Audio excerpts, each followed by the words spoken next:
So guys ancient myths के last part में हमने देखा कि वैंग हाओ एक शॉप पर गया हुआ था, लेकिन उसके पास में बिल्कुल भी पैसे ना होने पर वो वहाँ से कुछ भी नहीं खरीदता। तभी वहाँ पर उस शॉप का ओनर आ जाता है जिसका नाम होता है ताइरिच, जो कि वैंग हाओ से अपना कुछ जरूरी काम कराना चाहता है। ताइरिच वैंग हाओ से कहता है कि तुम्हें मेरे लिए ड्रैगन हर्ट को लाने के लिए डेमन एरिया में जाना होगा, क्योंकि केवल तुम ही वो बंदे हो जो कि मेरा ये काम कर सकते हो, जिसके लिए तुम जो चाहोगे मैं वो तुम्हें दूंगा। इसीलिए वैंग हाओ उसकी बात भी मान जाता है। वैंग हाओ जब अपने घर पर पहुंच जाता है तो जो वो उसको बताता है कि शू फैमिली ने तुम्हें अपने पास में बुलाया है, लेकिन वैंग हाओ के वहां पर जाने पर वो लोग उसके ऊपर हमला करने लग जाते हैं, क्योंकि वैंग हाओ ने शू हुआंग का हाथ तोड़ दिया था, लेकिन एक एन्शेंटर वैंग हाओ की रक्षा करते हैं। इस न्यू एपिसोड में हमें वैंग हाओ, जोशान और ताइरिच को दिखाया जाता है और ये तीनों ही जंगल के अंदर चले जा रहे थे और उनके साथ में वैंगलिन भी होती है। ताइरिच उन सभी लोगों को एक नक्शे के बारे में बताते जा रहा था, जिसको फॉलो करते हुए वो लोग आगे बढ़ रहे थे। वो कहता है कि शायद अब हमें थोड़ा सा नॉर्थ में जाना चाहिए, क्योंकि उसे खुद को ठीक से वो नक्शा समझ में नहीं आ रहा था, क्योंकि अब वो कहता है कि शायद हमें थोड़ा लेफ्ट में जाना चाहिए, लेकिन तभी वैंगलिन उससे वो मैप छीन लेती है। वो कहती है कि तब से तुमने इसको उल्टे पकड़ रखा था। ताइनिच कहता है कि इसको रिवर्स थिंकिंग बोलते हैं। वैंगाओ कहता है कि अब चुपचाप सभी लोग आगे बढ़ते चलो। कुछ देर बाद जब वैंगाओ काफी आगे निकल चुका था, लेकिन उसे अपने टीममेट्स दिखाई ही नहीं देते, क्योंकि उनमें से कोई भी यहाँ पर था ही नहीं। वैंगाओ कहता है कि क्या हम लोग सही जगह पर पहुंच चुके हैं। जब उसे कोई जवाब नहीं मिलता तो वो पीछे मुड़कर देखता है, जहाँ पर कोई भी मौजूद नहीं था। हर तरफ केवल धुंध ही धुंध छाई हुई थी। वो अपने सभी टीममेट्स को आवाज लगाता है कि कौन कहाँ पर है, लेकिन उसको कोई भी जवाब नहीं मिलता, क्योंकि वहाँ पर कोई था ही नहीं। वो सोचता है कि अचानक से ये लोग कहीं तो जा नहीं सकते, जरूर कुछ न कुछ गड़बड़ तो हुई है। अभी वैंगाओ के पीछे से कोई आता है जिसके ऊपर वो हमला करता है, जहाँ पर होती है गर्ल जिसका नाम होता है शू मुयू।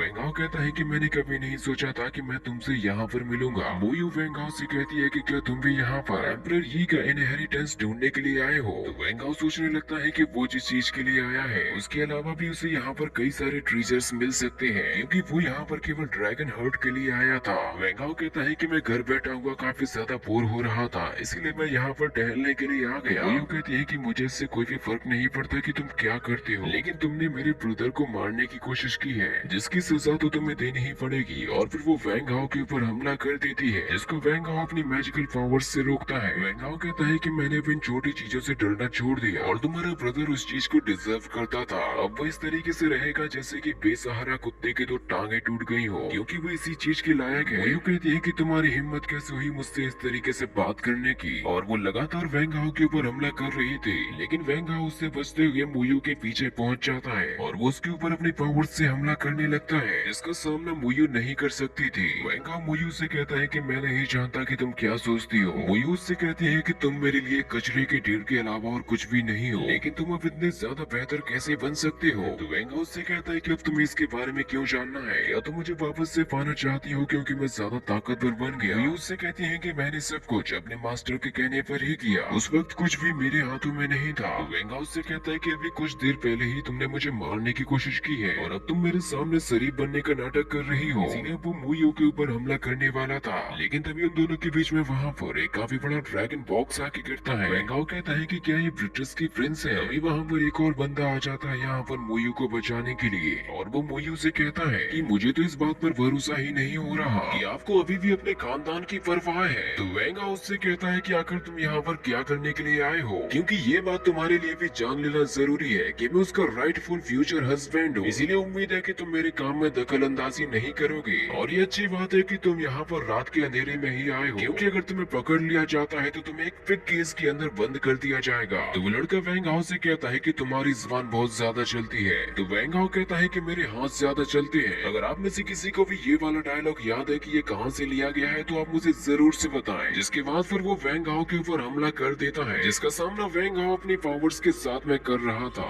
वैंगाओ से कहता है कि तुम चिंता मत करो, क्योंकि मैं तुमसे हमेशा ही 4 कदम आगे चलता हूँ और तुम्हारा तो मुझे लेवल ही काफी गिरा हुआ लग रहा है। जिसके बाद फिर वो लड़का काफी ज्यादा गुस्से में आकर वैंगाओ के ऊपर वार करता है, लेकिन इतने से वैंगाओ को हो ही क्या सकता था। वो कहता है कि क्या तुम ये मेरे ऊपर बच्चों वाली पावर्स को आजमा रहे हो, क्योंकि तुमने काफी गलत आदमी के साथ में पंगा ले लिया है, और ये जो मैं तुम्हें डैन मेडिशन दे रहा हूँ वो मदद करेगा तुम्हारे घाव भरने में। इसके बाद फिर वो काफी खतरनाक ऊर्जा से वैंगाओ के ऊपर हमला करने वाला था, लेकिन उससे पहले ही उसको वैंगाओ की काफी फेमस किक पड़ जाती है, जिसका इस्तेमाल वो हर एपिसोड में ही करता है। और फिर वैंगाओ यहाँ से ये कहते हुए चला जाता है कि मुझे और भी सारे काम है। वैंगाओ सोचता है कि उम्मीद है कि कियोसीड ने काफी सारी साइकिक पावर को एब्जॉर्ब कर लिया होगा और वैसे भी वैंग अभी उन दोनों को अकेले नहीं संभाल पाता, इसीलिए अब उसे और भी ज्यादा साइकिक पावर को एब्जॉर्ब करने की जगह ढूंढनी थी। फिर उसको वहाँ पर एक काफी खतरनाक डेमन केव दिखाई देती है, जिसके अंदर जाने पर वैंग हाओ के लिए अपने आप ही दरवाजे खुलते जा रहे थे। वैंग हाओ को वहाँ पर लाइफ के काफी सारे साइंस नजर आ रहे थे। सामने एक स्टोन स्टैचू बना हुआ था। वैंग हाओ जैसे ही आगे बढ़कर एक जगह पे बैठ जाता है, उसके चारों तरफ की रोशनी चमकने लगती है। साथ ही जो वहाँ पर स्टोन स्टैचू बना हुआ था वो भी अब उसके सामने आकर बैठ जाता है, जो कि वैंग हाओ से कहता है कि सबसे पहले तुम्हें मेरे साथ में चेस खेलना होगा, जिसके बाद फिर मैं तुम्हारे सवालों के जवाब दूंगा। और फिर वैंग हाओ यहाँ पर जैसे ही ध्यान लगाता है, वो अपने आप को एक अलग सी जगह पे पाता है और वो स्टैचू वैंग हाओ से कहता है कि तुम कभी भी अजनबियों से नहीं लड़े होगे, तो फिर तुम इस चीज का सामना करोगे कैसे। इसीलिए वो वैंग हाओ के ऊपर वार करने लग जाता है। वैंग हाओ के हमलों से बचते हुए आगे बढ़ते जा रहा था, क्योंकि वो काफी ज्यादा पावरफुल वार कर रहा था।